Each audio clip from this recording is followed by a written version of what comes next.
Дияволова нога. Беручись час від часу за поповнення своїх нотаток про деякі дивні події і цікаві спогади, пов'язані з моєю тривалою і близькою дружбою з Шерлоком Холмсом, я постійно стикався з труднощами, що їх спричинила властива йому нелюбов до всякої гласності.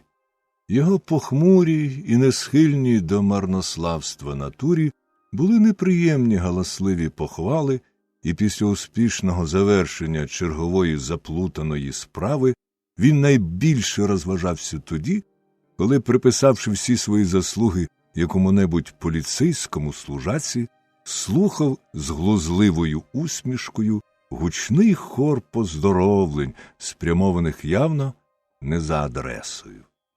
І аж ніяк не брак цікавого матеріалу, а саме така поведінка мого друга й зумовила те, що впродовж кількох останніх років я так мало публікував свої нотатки. Адже для мене участь у деяких його пригодах завжди була честю, і це покладало на мене обов'язок бути обачним і стриманим. Тож уявіть собі моє безмежне здивування, коли минулого вівторка я одержав від Холмса телеграму.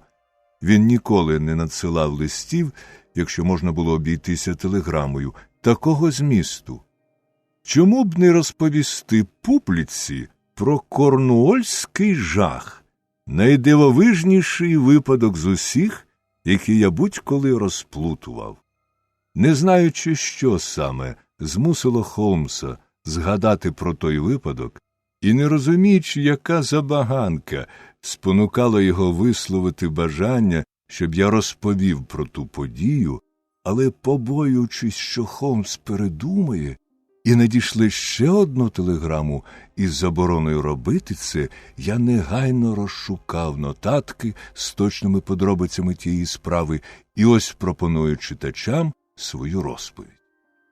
Навесні 1897 року залізне здоров'я Холмса від постійної тяжкої праці, до того ж надзвичайно виснажливої, помітно похитнулось. Причому становище ускладнювалося тим, що він зовсім на це не зважав. У березні лікар Мур Едер із Харлі-стріт, який познайомився з Холмсом за досить драматичних обставин, про це я, можливо, колись іще розповім, категорично заявив, що знаменитому детективу необхідно відкласти всі справи і робити тільки одне – відпочивати, якщо він не хоче підупасти на силі остаточно. Стан власного здоров'я ніколи Холмса особливо не турбував, але під загрозою того, що він взагалі не зможе займатися своєю роботою, мій друг змушений був докорінним чином перемінити обстановку. Отож ранньої весни того року ми опинилися вдвох у маленькому будиночку поблизу бухти Полду в найдальшому кінці Корнуольського півострова. Це була своєрідна місцевість, і вона неабияк імпонувала похмурому настроєві Холмса. З вікон нашого будиночка, що високо стояв на зеленому мисі, ми могли оглядати все лиховісне півколо затоки Маунтс-Бей, цю споконвічну смертельну пастку для вітрильників, оточену чорними скелями й підводними рифами, на яких знайшла смерть безліч моряків. Під час північного вітру затока була спокійною, захищеною від бур, і вабила своїм затишком гнані штормом кораблі, обіцяючи їм сховок і можливість перепочити. Та раптом з південного заходу з ревиськом налітав ураган, зривав корабель з якорів, кидав його на найвітряний берег, і серед піньових бурунів розпочиналась остання битва. Досвідчені моряки обминають це лихе місце 10-ю дорогою. Суходіл по другий бік нашого будинку справляв таке саме безрадісне враження, як і море. Це була горбкувата, сірувато-коричневого кольору безлюдна рівнина, поросла вересом, і лише де-не-де виднілися церковні вежі, які вказували на те, що там чи там притулилось яке-небудь старовинне сільце. Всюди можна було натрапити на слід якогось племені, що давним-давно вимерло, але залишило по собі, як свідчення свого існування, химерні кам'яні пам'ятники і високі неправильної форми могили з попелом спалених покійників, а також цікаві земляні споруди, що невиразно промовляли про доісторичні битви.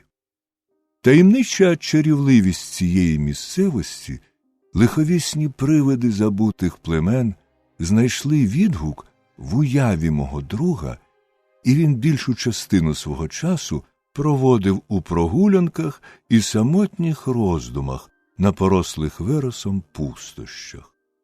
Холмса зацікавила також стародавня корнуольська мова, і, наскільки я пам'ятаю, він поділяв ту думку, ніби ця мова споріднена з халдейською, і в основному запозичена у фінікійських купців, що приїздили сюди по олову. Він виписав поштою купу книжок з філології і вже збирався був засісти за розробку цієї тези, коли раптом, на превеликий мій жаль і його щиру радість, доля зробила нас причетними до справи куди важливішої, таємничої і цікавішої, ніж будь-яка з тих, через які ми залишили Лондон. Наше тихе мирне життя, здоровий відпочинок було несподівано порушено, і ми опинились у вирі подій, що збудило неабияке хвилювання не тільки в Корнуолі, але й у всій Західній Англії. Можливо, дехто з читачів пам'ятає про те, що тоді називали «корнуольським жахом», хоч до лондонської преси про цю справу дійшли вкрай уривчасті відомості.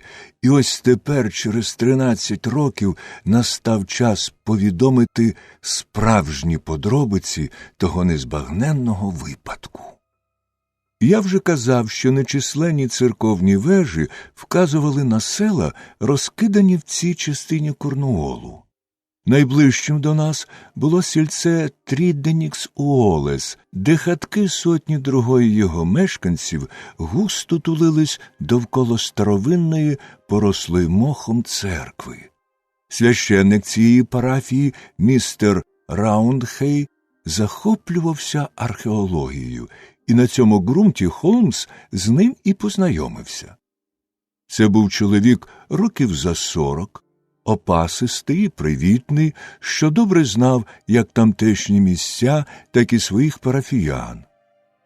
Одного разу він запросив нас до себе на чашку чаю, і ми познайомились у нього з містером Мортімером Трідженісом, заможним чоловіком, який збільшував мізерні прибутки священника, наймаючи в його великому і безладно спланованому будинку кілька кімнат.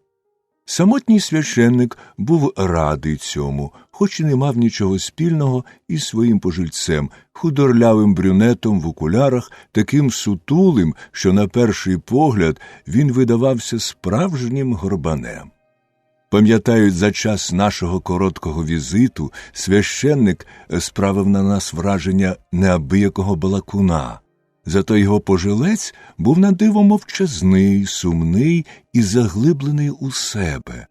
Він сидів, дивлячись кудись убік, і, певно, обмірковував свої власні справи. І от у вівторок, 16 березня, коли ми сиділи й курили в своїй маленькій вітальні, готуючись після сніданку до щоденної прогулянки вересовою рівниною, до нас раптом вбігли священник і його квартирант. «Містере Холмсе!» – схвильовано вигукнув священник. «Цієї ночі сталася жахлива трагедія. Такого ще не було. Мабуть, нам послало вас саме провидіння, бо у всій Англії ніхто нам зараз так не потрібний, як ви». Я кинув на набридлого священника не дуже доброзичливий погляд, але Холмс вийняв з рота свою люльку і насторожився. мов старий гончак, що почув мисливське тюкання. Він жестом запросив їх сісти, і наші нетерплячі й збуджені відвідувачі опустились на диван. Містер Мортімер Трідженіс володів собою більше, ніж священник, але судорожно посмикування його рук і блиск темних очей показували, що хвилюється він аж ніяк не менше. «Хто розповідатиме, ви чи я?» – спитав він у священника. «Оскільки відкриття, хай яке воно є, зробили ви, а священник дізнався про все від вас, то, мабуть, ви й розповідаєте», – зауважив Холмс. «Мабуть, спочатку буде краще сказати кілька слів мені», – промовив священник, «і тоді ви вирішите, слухати вам подробиці від містера Трідженіса чи негайно поспішити на місце таємничої події. А трапилось ось що. Рух провів учорашній вечір у товаристві своїх братів Оуена та Джорджа і сестри Бренди в їхньому домі в Тріденік-Уорта, що неподалік старого кам'яного хреста на Вересовому пустищі. Він пішов від них на початку 11-ї, а вони здорові й веселі і далі грали в карти. Сьогодні вранці ще до сніданку містер Трідженіс, наш друг встає дуже рано, пішов прогулятись у бік будинку своїх родичів, і тут його наздогнав екіпаж лікаря Річардса, який пояснив, що за ним терміново послали з Тріденік-Уорта. Містер Трідженіс природно поїхав з ним. Прибувши туди, вони побачили жахливу картину. Обидва брати і сестра були за столом на тих самих місцях, де й тоді, коли містер Мортімер Трідженіс від них пішов. Перед ними ще лежали карти, але свічки геть догоріли. Сестра лежала в кріслі, а по обидва боки від неї сиділи й нестямно реготали, співали та кричали брати. Обидва вони зсунулися з глузду. У всіх трьох, і мертвої жінки, і в збожеволілих чоловіків, на обличчях застиг дикий переляк, гримаса жаху, на яку було страшно дивитись. Проте не було ніяких ознак присутності когось стороннього, якщо не брати до уваги місіс Портер, старої куховарки й економки, яка заявила, що вона всю ніч міцно спала і нічого не чула. Нічого не вкрадено, все лишилося на своїх місцях, і абсолютно незрозуміло, чого вони перелякались такою мірою, що жінка померла, а двоє здорових чоловіків втратили розум. Ось така в двох словах, містере Холмсе, ситуація, і якщо ви допоможете нам розібратись у всьому цьому, то зробите велике діло. Я ще сподівався якось переконати свого друга не порушувати відпочинку, задля якого ми сюди приїхали, та одного погляду на Холмсове зосереджене обличчя і насуплені брови було досить, щоб зрозуміти, всі мої умовляння будуть марні. Якийсь час Холмс мовчав, поринувши в роздуми про цю дивовижну драму, що збурила наше тихе життя. «Я візьмусь за цю справу», – нарешті мовив він. «Усе свідчить про те, що цей випадок може виявитись винятковим. А ви самі там були, містере Раундхейл?» «Ні, містере Холмсе, як тільки містер Трідженіс розповів мені про нещастя, ми зразу ж поспішили сюди, щоб порадитись з вами. А чи далеко дім, де сталася ця неймовірна трагедія?» «Звідси близько милі». «Тоді підемо разом. Але спочатку, містере Мортімере Трідженісе, я хочу поставити вам кілька запитань». Весь цей час пожилець священика мовчав, проте я помітив, що він хвилюється, навіть більше, ніж балакучий і метушливий священик, хоч і намагається тримати себе в руках.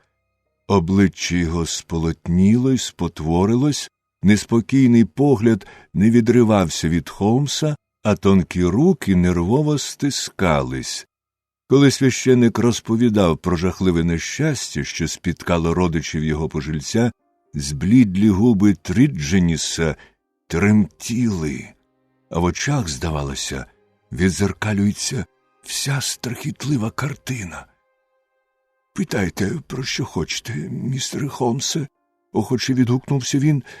«Тяжко про це говорити, але я скажу вам усе, що знаю. Розкажіть мені про вчорашній вечір. От, містере Холмсе, як уже говорив містер Раунхей, ми разом повечеряли, і тоді мій старший брат Джордж запропонував зіграти партію у віст. Ми сіли за карти близько 9-ї години. Було 10:45, коли я встав, щоб іти додому. Вони залишались за столом, і всі були дуже веселі. А хто замкнув за вами двері? Міс Портер уже лягла спати, і мене ніхто не проводжав. Вхідні двері я замкнув за собою сам. Вікно кімнати, де вони сиділи, було зачинено, але штори не опущено. Сьогодні вранці двері й вікно мали такий самий вигляд, що й учора. Тому немає підстав думати, ніби в будинку побував хтось чужий. І все ж таки мої брати збожеволіли від страху, а Бренда лежала мертва, її голова звісила через бильце крісла. До кінця своїх днів не забути мені цієї картини. Факти, викладені вами, вельми цікаві, мовив Холмс, але наскільки я вас розумію, ви не можете запропонувати нічого, що могло б їх пояснити? Це якась чортівня, містере Холмсе. Так, чистісінька чортівня, вигукнув містер Трідженіс. Тут не обійшлося без нечистої сили. Щось проникає в кімнату, і люди втрачають розум. Чи здатна викликати такий жах людина? Коли те, що сталося, поза межами людських можливостей, сказав Холмс, то, боюсь, і мені буде не під силу розгадати цей випадок. Однак, перш ніж погодитись з вашою версією, ми повинні перевірити всі природні пояснення. Що ж до вас, містере Трідженісе, то, як я розумію, ви не мирили з ріднею, бо жили окремо, правда? Так воно й було, містере Холмсе, хоч усе вже минулось. Колись нашій родині належали олов'яні копальні в Редруті, але потім ми продали їх і, діставши можливість жити, не турбуючись про завтрашній день, виїхали звідти. Не буду заперечувати, що ми трохи посварились, коли ділили гроші, і на якийсь час це нас віддалило, але потім ми одне одного простили, все забулось, і ми знову зробились найкращими друзями. А тепер вернімось до подій учорашнього вечора, які ви провели всі разом. Чи не пригадуєте ви чогось такого, що могло б пролити хоч трохи світла на цю трагедію? Подумайте гарненько, містере Трідженісе, будь-яка дрібниця може мені допомогти. Ні, сер, нічого не пригадую. Ваші родичі перебували в своєму звичайному настрої. Так, настрій у них був навіть гарний. Чи не були вони людьми нервовими? Чи не з'являлося у них такого відчуття, ніби їм загрожує небезпека? Ні, ніколи. І ви нічого більше не можете додати, щоб допомогти мені? Мортімер Трідженіс якийсь час про щось напружено думав. «Ось що я пригадав», – мовив він нарешті. «Коли ми грали в карти, я сидів до вікна спиною, а Джордж, мій партнер, обличчям до нього. І от один раз я помітив, що брат пильно вдивляється через моє плече. Я теж обернувся і подивився туди, куди й він. Штори ще не було опущено, і хоч вікно вже зачинили, я розгледів кущі на газоні, і на мить мені здалося, ніби між них щось рухається. Я навіть не зрозумів, людина то чи тварина, але подумав уголос, що там хтось є. І коли я спитав Джорджа, куди він дивиться, він відповів, що йому теж так здалось. Оце і усе, що я можу вам сказати. І ви не вийшли подивитись? Ні, ця дрібниця видалась мені не вартою уваги. Отже, йдучи від них, ви не перечували ніякого лиха? Ніякісінького. Мені не зовсім зрозуміло, як ви так швидко почули новину про нещастя. Я встаю рано, і, як правило, перед сніданком гуляю. Сьогодні вранці, тільки но я вийшов з дому, мене наздогнав у своєму екіпажі лікар. Він сказав, що стара місіс Портер прислала по нього хлопця і просить його негайно прибути до неї. Я вскочив в екіпаж, сів поряд із лікарем, і ми поїхали. Приїхавши, ми зразу ж кинулись до тієї жахливої кімнати. Свічки й вогонь у каміні, очевидно, давно вже погасли, і мої брати до самого світанку сиділи в темряві. Лікар сказав, що Бренда померла не менше, як 6 годин тому. Ніяких слідів насильства. Вона сиділа в кріслі, перехилившись через бильце, і обличчя в неї було спотворене лютим жахом. Джордж і Оуен то співали уривки з різних пісень, то бурмотіли щось нерозбірливе, немов 2 великі мавпи. От дивитись на це було жахливо. Я не міг цього витримати, а лікар став білий, мов крейда. Він аж знепритомнів і впав у крісло. Добре, що нам не довелось доглядати за ним, як за хворим. Неймовірно, просто неймовірно, промовив Холмс, підводячись і беручи капелюха. Як на мене, то найкраще зараз, не гаючись, іти в Трідденік Оорта. Мушу признатись, мені не часто випадало стикатися з випадком, який на перший погляд здавався б таким незбагненним. Того ранку ми мало просунулись у своїх розслідуваннях, проте їх початок затьмарила подія, що справила на мене найгнітючіше враження. Ми йшли до місця трагедії з вивистим сільським путівцем. Почувши торохтіння карети, що наближалася до нас, ми зійшли на узбіччя, щоб пропустити її.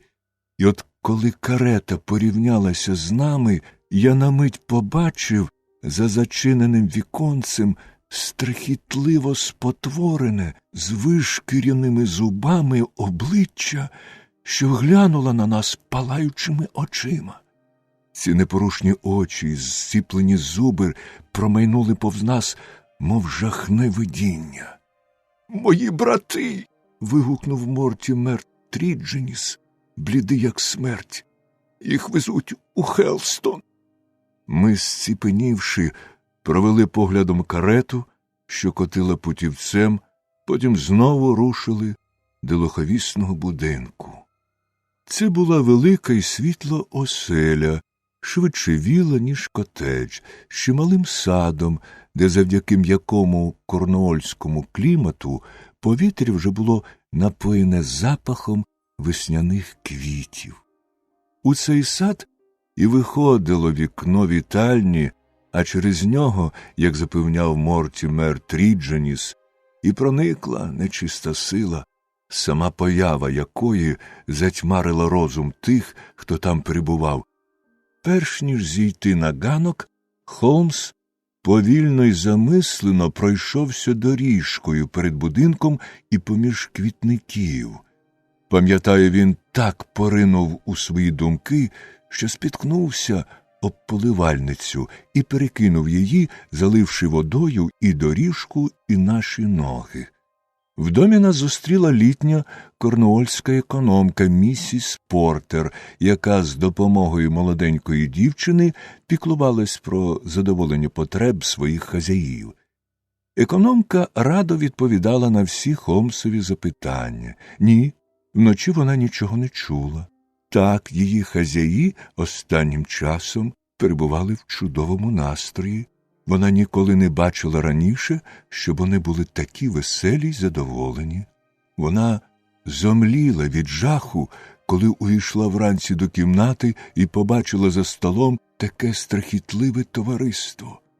Прийшовши до тями, вона навстіж відчинила вікно, щоб пустити вранішне повітря, а тоді вибігла на дорогу, звідки послала фермерського хлопця по лікаря. Якщо ми хочемо подивитись, то хазяйка лежить на горі у своїй спальні.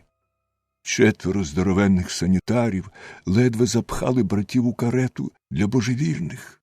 Сама вона не залишиться в цьому домі й на день. Сьогодні ж пополудні поїде до своїх родичів у Сент-Айвс.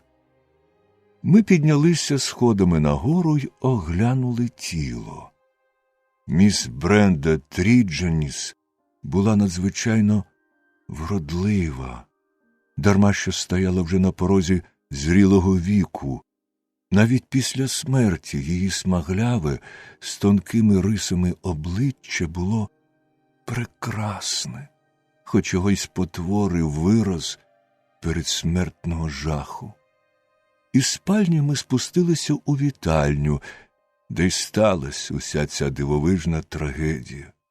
В каміні лежала зола від деревного вугілля, що зітліло вночі. На столі стояло 4 недогарки свічок та валялись розкидані карти.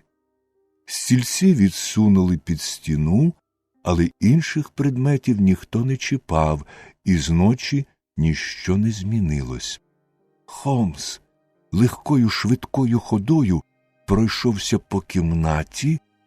Він сідав на стільці, пересував їх і розставляв так, як вони стояли ввечері. Він прикидав, чи велику частину саду видно з різних місць. Тоді обстежив підлогу, стелю й камін, та я ні разу не помітив ні раптового зблиску в його очах, ні міцно стулених губ, добре знайомих мені ознак того, що в суцільній темряві для нього засвітився тьмяний вогник надії. «Навіщо розпалювали в каміні вогонь?» – спитав він. «Чи навесні вони завжди топили в такій невеликій кімнаті?» Мортімер Трідженіс пояснив, що ввечері було холодно й вогко, з цієї причини, коли він прийшов, і затопили камін.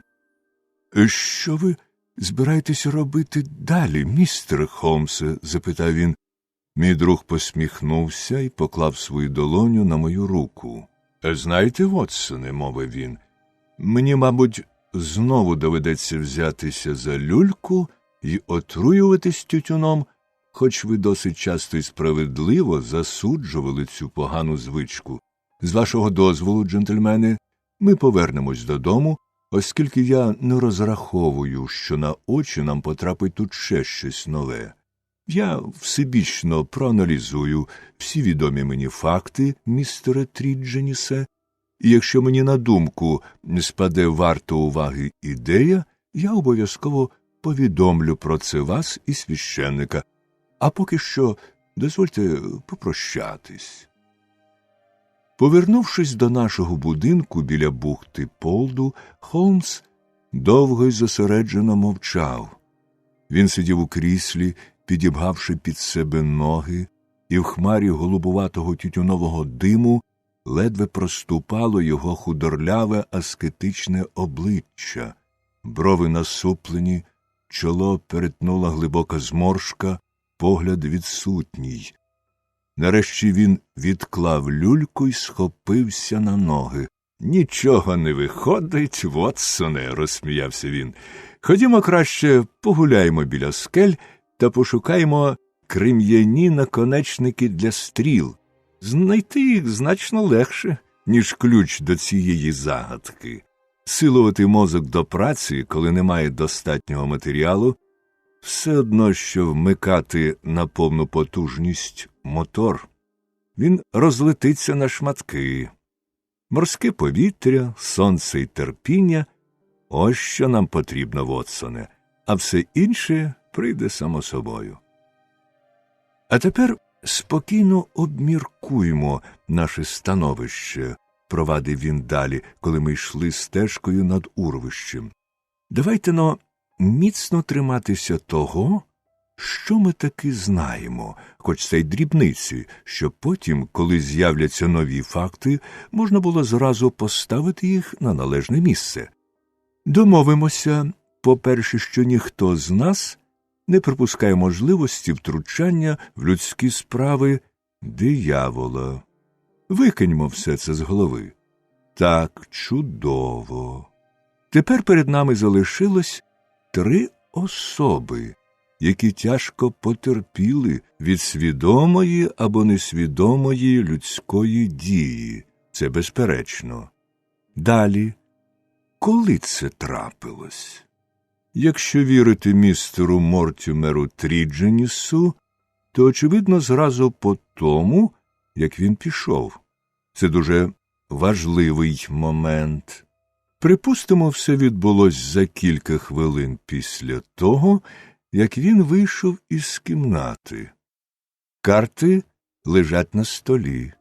Як правило, хазяї в такий час уже лягають спати, але вони все ще сидять, навіть не відсувають стільців.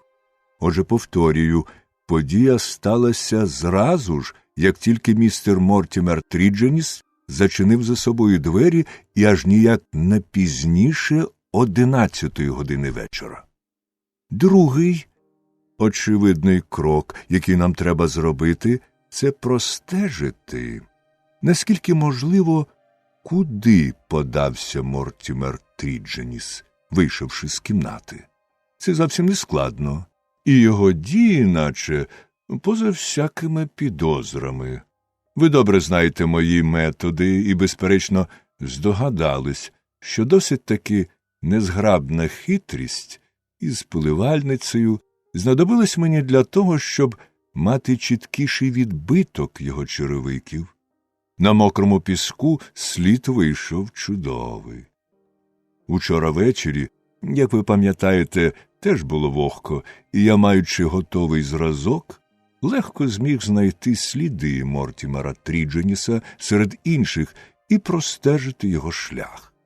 Судячи з усього, він швидко пішов до будинку священника. Отже, якщо Мортімер Трідженіс зникає із сцени, а гравцям у карти заподіює лиха інша особа, що знаходиться поза будинком, то як ми можемо встановити, хто це був і як йому вдалося так усіх нажахати? Місіс Портер відпадає. Вона явно нешкідлива. Чи є які-небудь докази того, що хтось підкрався до вікна в сад і в якийсь спосіб так перелякав людей за столом, що вони втратили розум? Єдине, що ми маємо, це твердження самого Мортімера Трідженіса, який сказав, ніби його брат помітив за вікном якийсь рух. Це, безумовно, заслуговує на увагу, оскільки вночі йшов дощ, небо облягли хмари й було темно. Той, хто хотів перелякати картярів, повинен був притулитись обличчям до шибки, щоб його помітили. А під вікном квітник завширшки 3 фунти, і на ньому жодного відбитка чиєї б то не було ноги.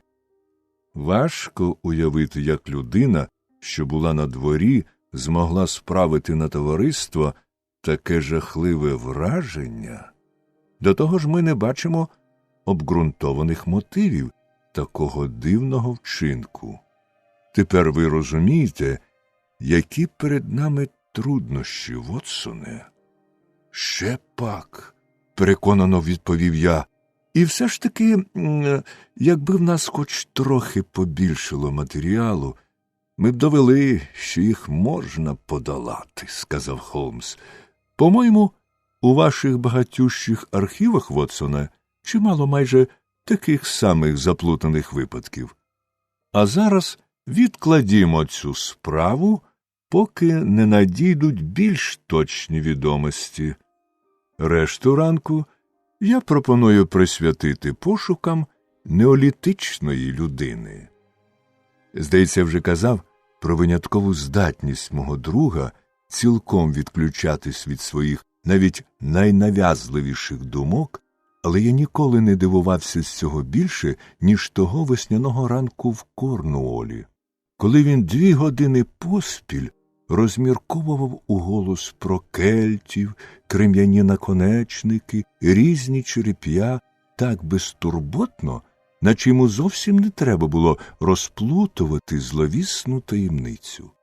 І тільки повернувшись пополудню додому, ми побачили, що нас чекає відвідувач. І це ж зразу нагадало нам, чим ми маємо займатись. Ні я, ні Холмс не потребували пояснень, хто цей відвідувач. Величезна статура, обвітрене все в глибоких зморшках обличчя, палаючі очі, орлинний ніс, майже біла голова, що мало не діставала стелі, золотава борода, що взялась сивиною навколо губів, і незмінна сигара – всі ці прикмети були добре відомі і в Лондоні, і в Африці, і могли належати тільки одній видатній людині, докторові Леону Стерндейлу, великому мисливцеві на левів і мандрівникові.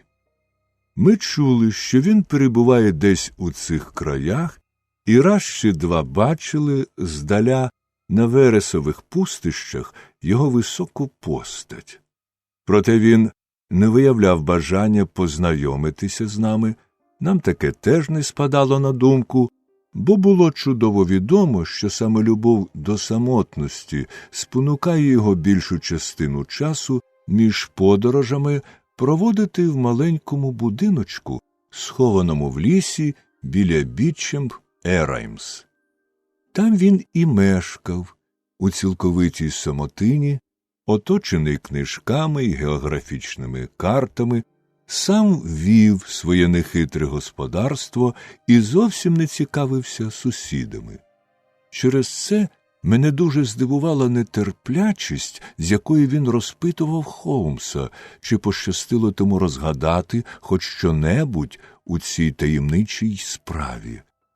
«Поліція зайшла в безвихідь», – сказав він, – «але, можливо, ваш багатий досвід підкаже яке-небудь розумне пояснення. Я хочу лише одного, щоб ви довірилися мені, тому що часто, навідуючись сюди, я добре познайомився з родиною Трідженісів. По лінії моєї матері, яка народилась тут, у Корнуолі, вони навіть доводяться мені родичами, і їхня страшна доля природно просто приголомшила мене. Повинен сказати вам, що я вирушив до Африки і був уже в Плімуті, коли сьогодні вранці до мене дійшли новини про тутешні події. Я негайно повернувся сюди, щоб допомогти розслідуванню». Холмс звів брови. «Ви пропустили через це свій пароплав?» «Поїду наступним». «О, це справжня дружба. Я ж сказав, що ми родичі». «Так, по материнській лінії. Ваш багаж був уже на борту?» «Не весь. Більша частина була ще в готелі». Розумію. Але ж не могла ця новина попасти в ранкові плімутські газети?» «Ні, сер. Я одержав телеграму». «Дозвольте спитати, від кого?» На похмурому обличчі мандрівника промайнула тінь. «Ви надто Цікаві, містере Холмсе. Такий мій обов'язок. З видимим зусиллям доктор Стерндейл прибрав спокійного вигляду. «Не маю підстав приховувати це від вас», – сказав він. «Телеграму, з якою я про все довідався, надіслав мені містер Раундхей, священник цієї парафії». «Дякую», – мовив Холмс. «А що стосується вашого запитання, яке ви поставили мені на початку розмови, то можу сказати, що цей випадок мені ще не зовсім зрозумілий. Але я сподіваюся дійти деяких висновків. Оце поки що й усе. Ви не могли б мені сказати, чи маєте якісь конкретні підозри?» «Ні, на це я відповісти не можу. Тоді я просто змарнував час. І затримуватись тут далі не бачу потреби». Мій мандрівник покинув наш будинок у припоганому настрої. Через 5 хвилин потому пішов кудись і Холмс. Його не було аж до вечора, і коли він повернувся, стомлений, з потемнілим обличчям, я зрозумів, що він не дуже просунувся в своєму розслідуванні. На нього чекала телеграма. Він прочитав її і кинув у камін. «Це з Плімута, Вотсона, з готелю», – сказав він. Я довідався у священника, як він називається, і телеграфував туди, щоб переконатись у правдивості слів доктора Леона Стерндейла. Він справді провів там минулу ніч, частина його багажу справді рушила в Африку, а сам він повернувся сюди, щоб бути присутнім під час розслідування. Що ви про це думаєте, Вотсоне? Що його дуже цікавить ця справа? Так, дуже цікавить. Ось нитка, за яку ми ще не вхопились, і вона й може допомогти нам розплутати весь клубок. Вище голову, Вотсоне, я впевнений, як ніколи, що матеріалу в нас побільшає, а коли це трапиться, ми швидко подолаємо всі труднощі. Тоді я й на гадці не мав, що слова Холмса справляться так швидко, а дивний і зловісний поворот у розвитку подій спрямує наше розслідування в зовсім іншому напрямку. Вранці я саме голився біля вікна, коли раптом почув цокіт кінських копит і, глянувши крізь шибку, побачив, що по дорозі чвалом мчить бідарка. Вона повернула до нашого будиночка, на землю вистрибнув священик і щодуху кинувся до дверей садовою доріжкою. Холмс був уже одягнений, і ми поспішили вниз йому назустріч. Від хвилювання наш гість не міг вимовити й слова, але кінець кінцем, судорожно ковтаючи повітря і заклинаючись, прокричав: «На нас напосівся диявол, містере Холмсе! Моя нещасна парафія під владою диявола! Сам сатана оселився там, у нього в руках!» Він аж пританцьовував від збудження, і це було б смішно, якби не його зсіріли обличчя й безтямні очі. Нарешті він вигукнув жахливу новину: «Містер Мортімер Трідженіс помер сьогодні вночі, точнісінько так, як його сестра». Холмс, сповнений енергії, миттю схопився на ноги. «Для нас вистачить місця у вашій бідарці?» «Так, тоді, Вотсоне, поснідаємо пізніше. Містере Раундхай, ми готові їхати швидше, поки там ніхто не похазяйнував». Трідженіс займав у будинку священника 2 наріжні кімнати, розташовані одна над одною на 1-му і 2-му поверсі. Внизу була простора вітальня, на горі спальня, під самими вікнами майданчик для гри в крокет. Ми прибули раніше за лікаря й поліцію, тому до кімнат ще ніхто не заходив, і все було на своїх місцях. Дозвольте мені точно описати сцену, яку ми побачили того туманного березневого ранку.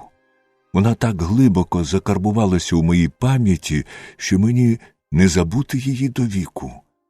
Повітря в кімнаті було неймовірно задушливе. Служниця, що йшла попереду нас, широко розчинила вікно, бо інакше дихати було б зовсім неможливо. Частково це пояснювалося, мабуть, тим, що посеред столу ще чаділа лампа. Відкинувшись на спинку крісла, за столом сидів мертвий Трідженіс. Його ріденька борідка стирчала вперед, окуляри вилізли на лоб, а худе смагляве лице, повернуте до вікна, було спотворене тим самим виразом жаху, який ми бачили на обличчі його покійної сестри. Зведені судомою руки й ноги, скарлючені пальці свідчили про те, що помер він у пароксизмі страху. Небіжчик був одягнений, але з деяких ознак ми зрозуміли, що одягався він похапцем. Ми ще раніше переконали, що спав він у своєму ліжку, і з усього було видно, що трагічний кінець настав рано вранці. Побачивши раптову зміну, що сталося з Холмсом, тільки но ми переступили поріг цієї трагічної оселі, неважко було здогадатись, яка бурхлива енергія клекотить у його душі під зовнішньою врівноваженістю. Він миттю напружився і весь перетворився на увагу. Очі його заблищали, обличчя закам'яніло, руки й ноги аж тремтіли від бажання діяти. Він вибіг на майданчик для крокету і вліз назад у вікно.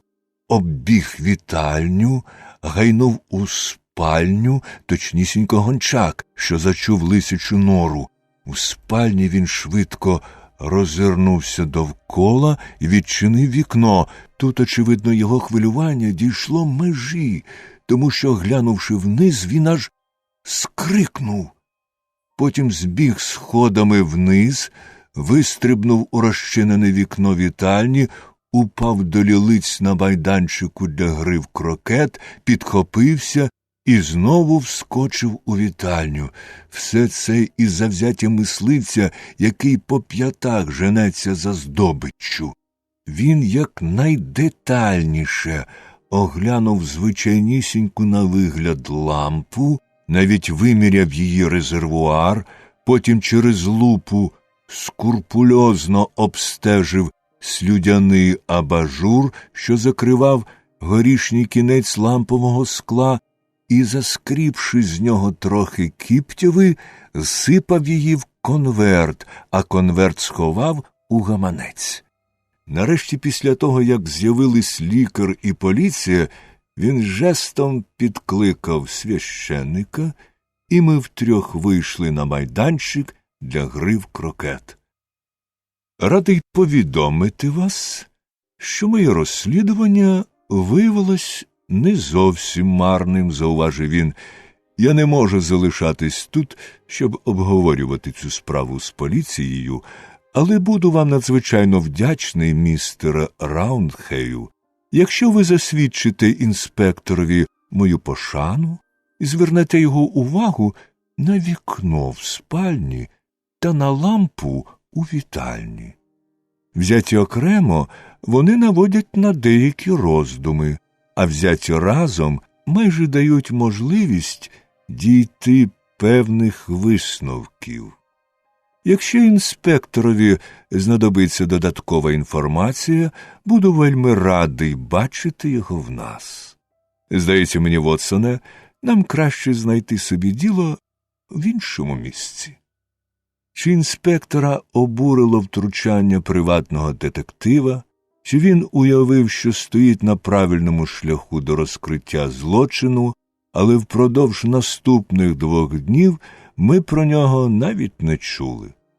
Протягом цього часу я майже зовсім не бачив Холмса, бо він зранку до вечора десь пропадав.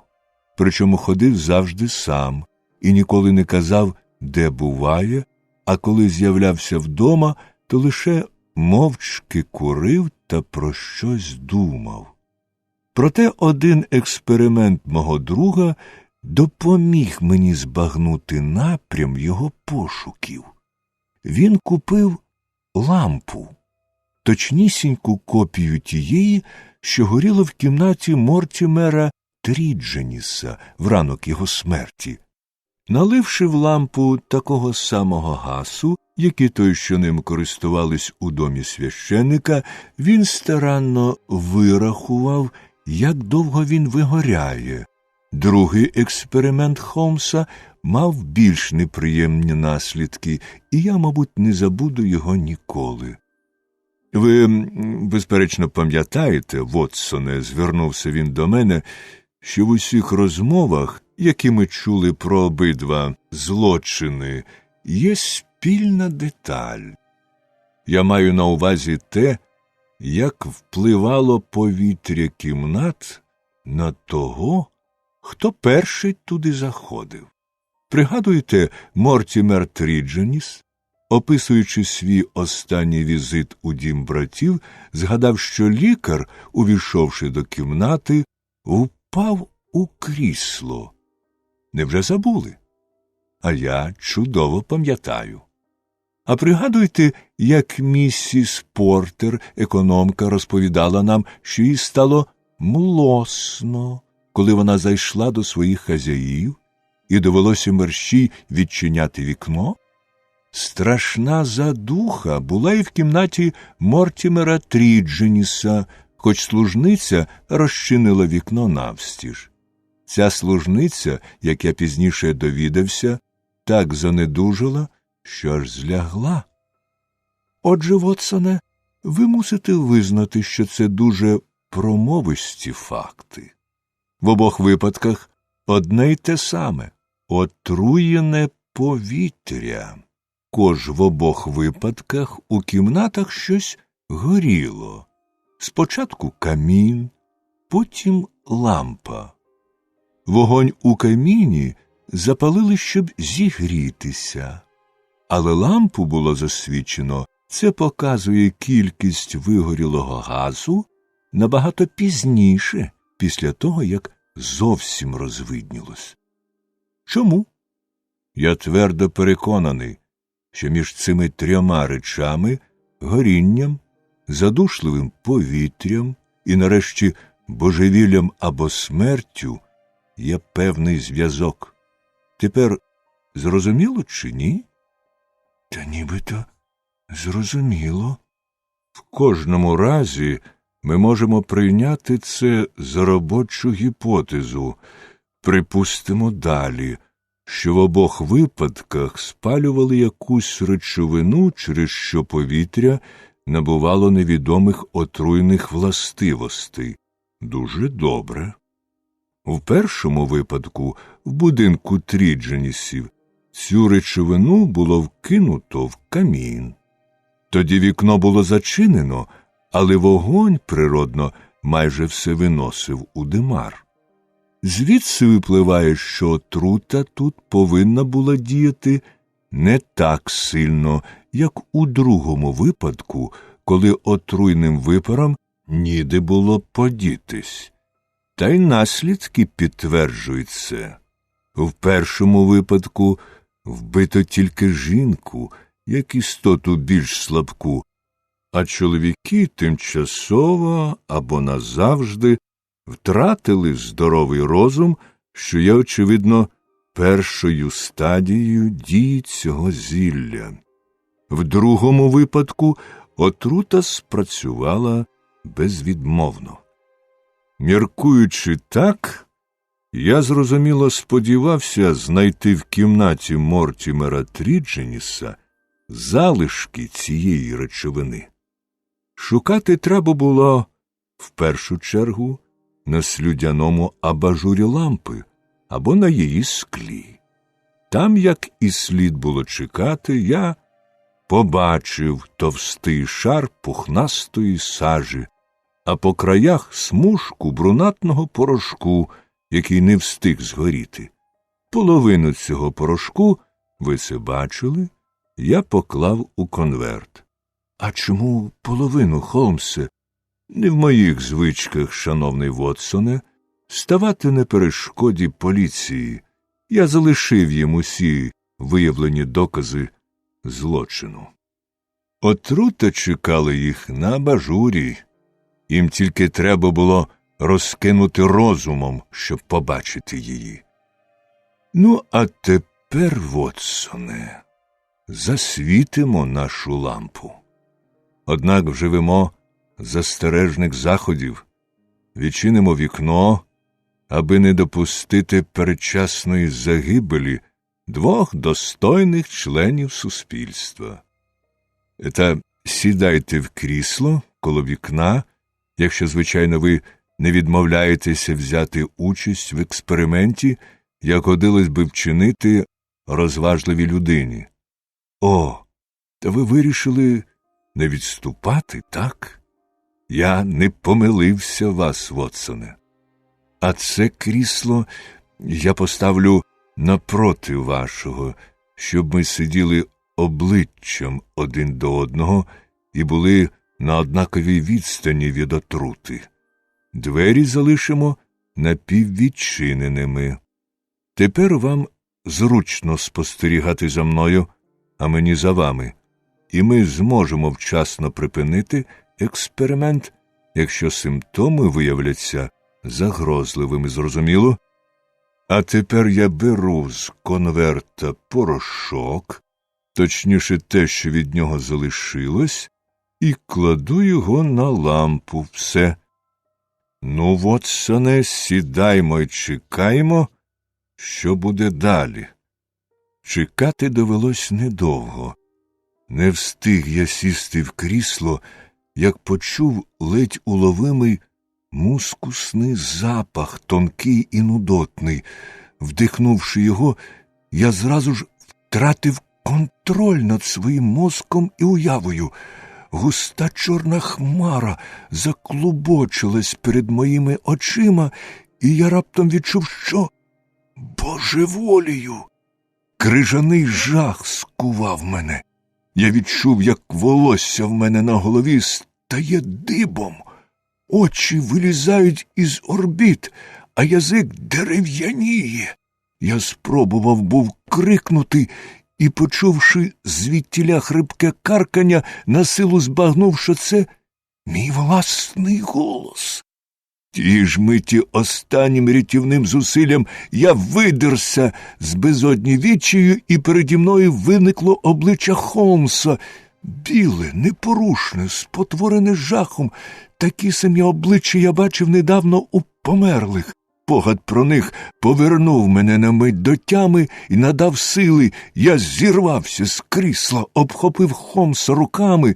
Хитаючись, ми вийшли з будинку і повалились на траву один біля одного. Ми лежали і відчували, як яскраве сонячне проміння розвіює морок, що зовсім був нас поглинув. Він повільно зникав з наших душ, як зникає туман, і нарешті до нас повернулася здатність мислити, а з нею й душевний спокій. Ми посідали там, де лежали, і, витираючи липкий піт, почали один в одного вже осмислено розглядати на обличчі останні сліди затіяного нами небезпечного досліду.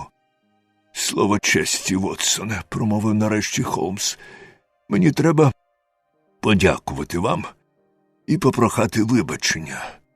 Непростима річ піддавати себе такому експериментові, а ще більше непростимо залучати до нього друга. Я дуже завинив перед вами». «Ви ж знаєте», – відповів я, зворушений небаченою досі сердечністю Холмса, «допомагати вам для мене найбільша радість і честь». Тут він одразу ж заговорив у своїй звичній манері, напівжартівливо й напівскептично. «І все ж, шановний Вотсоне, З нашого боку було б абсолютно зайвим перетворитись на божевільних, хоч сторонній спостерігач безсумнівно оголосив би, що ми сунулись з глузду ще до того, як почали цей дикий експеримент. Мушу признатись, мені й на думку не спадало, що дія речовини буде така швидка й нещадна. Кинувшись у будинок, він виніс лампу, тримаючи її від себе якнайдалі, і пожбурив у кущі ожини. Нехай кімната трохи провітриться. Гадаю вас, Вотсоне, тепер не лишилося й тіні сумніву щодо того, як відбувались обидві трагедії, ані найменшої. Проте їх причина і зараз така ж незрозуміла, як і раніше. Ходімо в альтанку і поміркуємо про неї. Від цієї гидоти мені й досі дере в горлянці. На моє тверде переконання, все свідчить про те, що в першому випадку злочинцем був цей чоловік Мортімер Трідженіс, хоч у другому сам перетворився на жертву. Ми повинні, по-перше, пам'ятати, що в сім'ї посварились. Наскільки серйозною була ця сварка і наскільки щирим примирення, ми не знаємо. Але коли я думаю про Мортімера Трідженіса з його лисячим обличчям і хитрими блискучими очицями за скельцями окулярів, то він зовсім не здається мені людиною, схильною прощати своїм ближнім. По-друге, ви, очевидно, пам'ятаєте, що саме йому належала думка про чиюсь присутність у саду, а це на якийсь час відвернуло нашу увагу від справжньої причини трагедії. Йому навіщось було потрібно збити нас із сліду. І нарешті останнє, якщо не він вкинув цю речовину в камін, коли виходив, то хто тоді міг це зробити? Адже все сталося зразу ж, як він пішов. Та якби до них завітав ще хто-небудь, брати і сестри встали б за стол зустріти гостя. До того ж у тихому Корнуолі в гості після 10-ї вечора не ходять. Отож усе свідчить про те, що злочинець Мортімер Трідженіс. Тоді його смерть, самогубство? Що ж, Вотсоне? На перший погляд таке припущення ніби й можливе. Чоловік, душу якого гнітить тяжка провина, адже він занапастив усю свою родину, цілком може прийти до думки заподіяти собі смерть. Існують, проте, незаперечні докази, які спростовують це припущення. На щастя, в Англії є чоловік, якому все відомо. І я подбав про те, щоб ми сьогодні ж почули про деякі факти з його власних уст.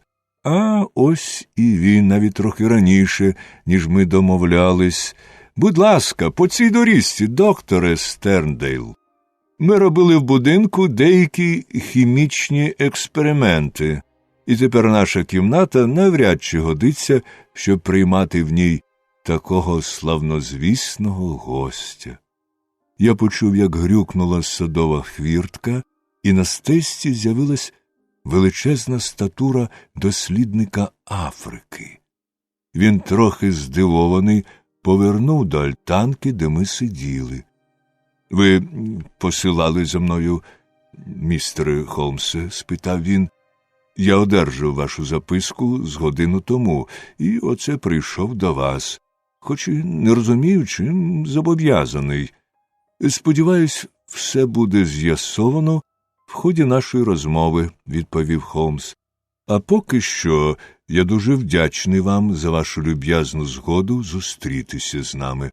Ласкаво пробачте за цей прийом просто неба, але мій друг Вотсон і я мало не додали ще одного розділу до того, що газети називають «Корнуольським жахом». І тепер ми віддаємо перевагу чистому повітрю. Та це, можливо, навіть і краще, бо справи, які ми будемо обговорювати, стосуватимуться вас дуже близько, а тут нас ніхто не зможе підслухати. Мандрівник вийняв з рота сигару й похмуро втупився поглядом у мого друга. Не розумію, сер, промовив він, на що ви натякаєте, кажучи про речі, які нібито близько стосуються мене особисто. На вбивство Мортімера Трідженіса, відповів Холмс. У цю мить я пошкодував, що не озброєний. Обличчя містера Стерндейла від люті зробилося темно-червоним. Очі спалахнули вогнем, на лобі випнулись сплетіння вен, і, стиснувши кулаки, він рвонувся до Холмса. Проте зразу ж зупинився і величезним зусиллям волі примусив себе перетворитись на втілення незворушно холодного спокою, в якому, проте, відчувалась ще більша небезпека, ніж у недавньому мимовільному пориві. Я так довго жив поміж дикунів, де немає законів, сказав Стерндейл, що звик встановлювати їх для себе сам. Будь ласка, містере Холмсе, не забувайте про це, бо я зовсім не маю наміру заподіяти вам шкоди. Я теж не маю наміру заподіяти вам шкоди, докторе Стерндейл. І найпростішим доказом цього є те, що я, знаючи одному мені відомі речі, послав по вас, а не по поліцію.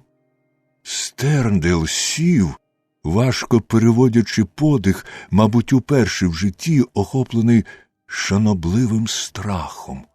У голосі Холмса відчувалась така впевнена сила, що їй неможливо було не скоритись. Наш гість трохи помовчав, стискаючи, розтискаючи кулачиська і не помічаючи цього через хвилювання. «Що ви маєте на увазі?» – спитав він кінець кінцем. «Якщо ви збираєтесь мене дурити, містере Холмсе, то не на такого наскочили. Давайте не будемо грати в піжмурки. Що конкретно ви маєте на увазі?» «Зараз я вам скажу», – відповів Холмс, – «і зроблю це тільки тому, що, сподіваюсь, за відвертість ви віддячите відвертістю. Моє рішення цілком залежить від того, як ви будете захищатись». «Захищатись?» «Так, сер. Захищатись від чого?» «Від звинувачення у вбивстві Мортімера Трідженіса». Стерндейл утер лоба носовою хусточкою. «Слово честі, ви робите успіхи», – промовив він. «Невже вся ваша слава ґрунтується на самих обманах? Зараз обманути хочете мене ви, докторе Стерндейле, а не я вас», – сухо відповів Холмс. «Щоб довести вам це, наведу факти, на підставі яких я й дійшов такого висновку.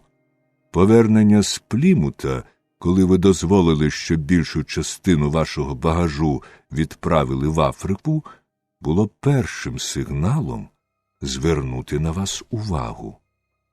Це дало підставу припустити можливість вашої участі у цій драмі. Я повернувся, щоб... Я чув ваші пояснення і вважаю їх недостатніми й непереконливими. Облишмо це. Ви прийшли сюди спитати, кого я підозрюю. Я відмовився відповісти. Потім ви пішли до священника, почекали там якийсь час, не заходячи в будинок, і кінець кінцем повернулися додому. Як ви про це дізналися? Я стежив за вами. Я нікого не бачив. Цього й слід сподіватися, коли стежу я. Вночі ви не спали, обмірковуючи певний план, а рано вранці заходились його виконувати. Ви вийшли з дому, ледь благословилось на світ, Взяли жменю червонястого гравію, купа якого лежить біля ваших воріт, і поклали його в кишеню. Стерндейл, почувши це, аж скинувся й здивовано втупився в Холмса. Потім ви швидко пішли до будинку священника. На вас були, дозвольте зауважити, ці самі, що й зараз, тенісні туфлі з гофрованими підметками. Там ви пройшли фруктовим садом, перелізли через бокову огорожу і опинились під вікнами кімнат, у яких мешкав Тріджаніс. Вже зовсім розвиднілось, але в будинку спали. Ви дістали з кишені кілька камінців і кинули їх у вікно на другому поверсі. Стерндейл схопився на ноги. «Ви диявол!» – вигукнув він. Холмс посміхнувся, почувши такий комплімент. Ви кинули камінці двічі чи тричі, поки Тріджаніс підійшов до вікна. Ви жестом показали йому зійти вниз. Він квапливо одягнувся і спустився в їдальню. Ви влізли туди через вікно. Між вами відбулася розмова, причому дуже коротка, під час якої ви походжали по кімнаті туди й назад. Потім вилізли, зачинили вікно і, стоячи на майданчику для гри в крокет і покурюючи сигару, дивились, що відбувається в кімнаті. Коли Тріджаніс помер, ви повернулись додому тією ж дорогою, якою прийшли.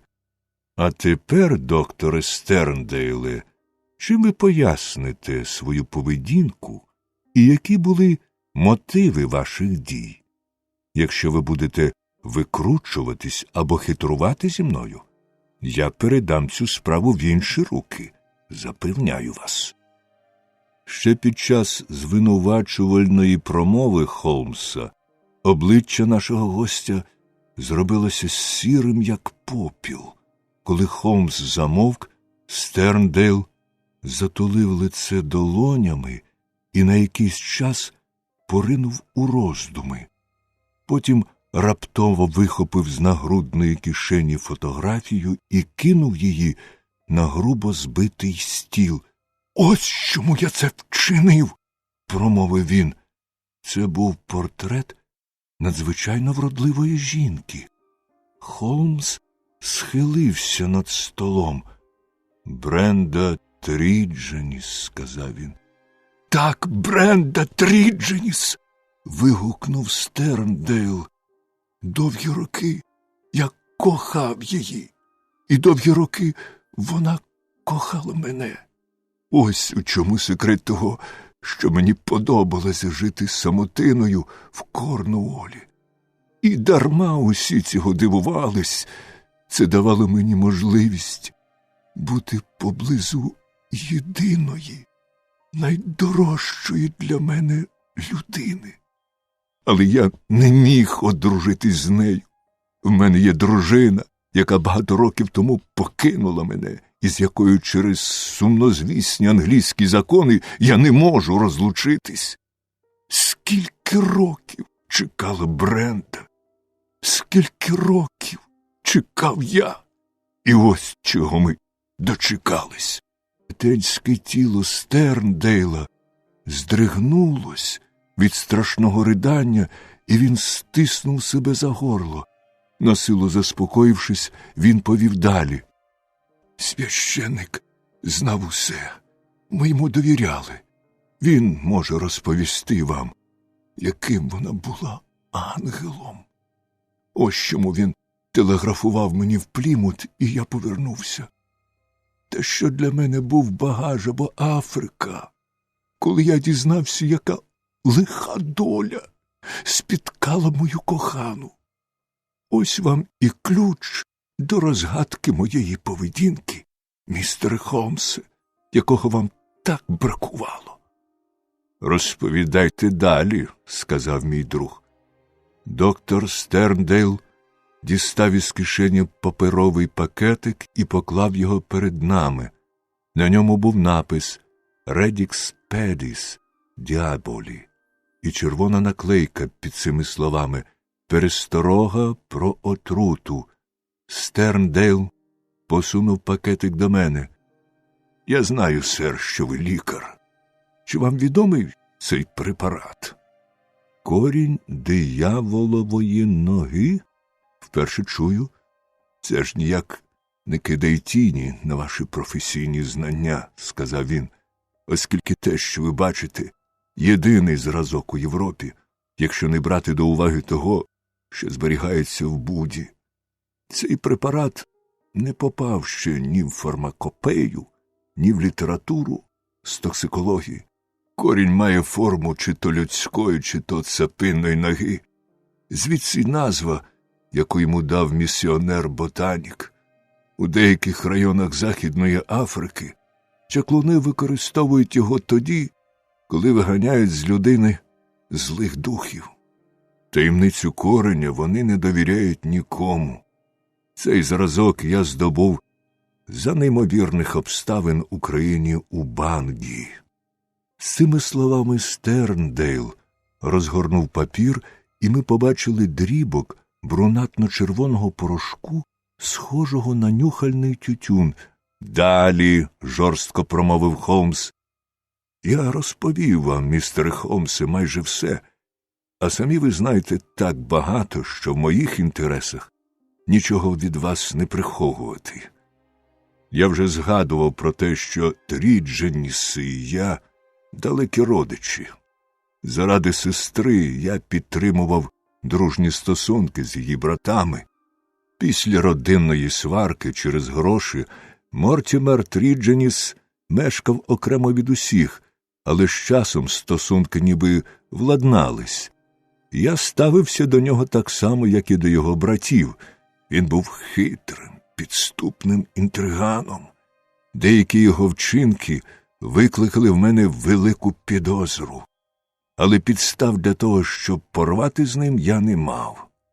Близько 2 тижнів тому він навідав мене, і я показав йому рідкісні речі, які привіз із Африки. Показав і цей порошок, розповів про його дивні властивості, про те, як він збуджує нервові центри, що контролюють почуття страху. Не обминув і того, що нещасні тубільці, з яких чаклуни виганяють злих духів, або божеволіють, або вмирають. Я також сказав йому, що європейська наука безсила виявити дію цього порошку. Не уявляю, коли він встиг його взяти, бо з кімнати я не виходив. Очевидно, примудрився відділити собі кореня дияволової ноги, поки я відмикав шафи і заглядав у шухляди. Добре пам'ятаю, що він засипав мене запитаннями про те, скільки треба цього порошку і як швидко він діє, але мені й на думку не спало, нащо йому треба було те знати. Здогадався я про все тільки в Плімуті, коли мене наздогнала телеграма священника. Цей негідник Трідженіс розраховував на те, що я буду вже в морі, потім на довгі роки загублюсь в Африці, нічого не знатиму. Та я повернувся негайно. Певна річ, я зразу ж зрозумів, що не обійшлося без моєї отрути, коли почув подробиці. От тоді я й завітав до вас дізнатись, чи є якісь пояснення причин нещастя, а їх просто не могло бути. Я був переконаний, що вбивця Мортімер Трідженіс. Розраховуючи стати єдиним опікуном всієї власності обох братів і сестри, якщо вони будуть розумово неповноцінними, він скористався порошком кореня дияволової ноги. Заради грошей він перетворив своїх братів на божевільних і вбив сестру Бренду, єдину жінку, яку я любив і яка любила мене. Якою ж мала бути відплата за цей злочин? Позиватися з ним, а які в мене докази? Я знав, що факти, відомі мені, цілком відповідають дійсності. Але чи повірять тутешні присяжні моїй фантастичній історії? Або так, або ні. Тим часом я не міг дозволити собі зазнати невдачі. Моя душа волала про помсту. Я вже казав вам, містер Холмсе, що більшу частину життя я провів там, де немає законів, і що я звик встановлювати їх для себе сам. Зараз була така ситуація. Я твердо вирішив, що доля, яку Мортімер визначив для інших, повинна стати і його долею. Якби мені не вдалося цього зробити, я скарав його власною рукою. В усій Англії немає іншої людини, яка цінувала б своє життя менше, ніж зараз ціную його я. Тепер я розповів вам усе. А то, чого я не сказав, ви знаєте самі. Справді, після безсонної ночі я вийшов з дому дуже рано. Передбачаючи, що розбудити Мортімера буде нелегко, я взяв трохи гравію з купи, про яку ви згадали, і почав кидати крем'яхи йому в вікно. Він зійшов униз, впустив мене у вікно вітальні. Я звинуватив його в злочині. Я сказав, що в моїй особі перед ним і суддя, і кат. Побачивши в моїй руці револьвер, негідник, паралізований страхом, упав на крісло. Я запалив лампу, насипав на абажур порошку і став за вікном, готовий стріляти, якщо він спробує залишити кімнату. Через 5 хвилин він був мертвий. Господи, як тяжко він умирав. Але серце моє закам'яніло, тому що він не пожалів мою невинну Бренту. Я закінчив, містер Холмс. Якби ви кохали, то, можливо, вчинили б так само. У всякому разі, я у ваших руках. Робіть, що хочете. Як я вже сказав, смерть мене зовсім не лякає. Холмс трохи помовчав. «А що ви збирались робити далі?» – спитав він. Мав намір залишитись назавжди в Центральній Африці. Свою роботу я зробив тільки наполовину. «Їдьте й закінчуйте», – сказав Холмс. «Я, принаймні, не збираюсь вам перешкоджати». Доктор Стерндейл звівся на весь свій велетенський зріст, стримано вклонився і вийшов з альтанки. Холмс запалив люльку і простягнув мені свій капшук з тютюном. Приємно вдихнути замість отруйного диму цей, сказав він. Я думаю, Вотсоне, що це не та справа, в яку нам треба втручатись. Наше розслідування було приватним. Такими же повинні бути і дії. Ви ж не вважаєте цього чоловіка злочинцем? Звичайно, ні, відповів я. Я ніколи не кохав Вотсоне. Але якби мою кохану спіткала така смерть, я, можливо, діяв би так само, як наш мисливець на левів, що не визнає законів. Ну, Вотсоне, не буду принижувати ваші розумові здібності, пояснюючи очевидні речі. Вихідним пунктом моїх пошуків був, звичайно, гравій на підвіконні. В саду священника я такого не знайшов. Де його було взято, я виявив тільки після того, як мою увагу привернув доктор Стерндейл і його будинок. Лампа, що горить серед білого дня, залишки порошку на абажурі були ланками абсолютно очевидного ланцюга. А тепер, дорогий Вотсоне, забудьмо цю подію і вернімося з чистим сумлінням до вивчення халдейських коренів, які, безперечно, можна простежити в корнуольському відгалуженні великої кельтської мови.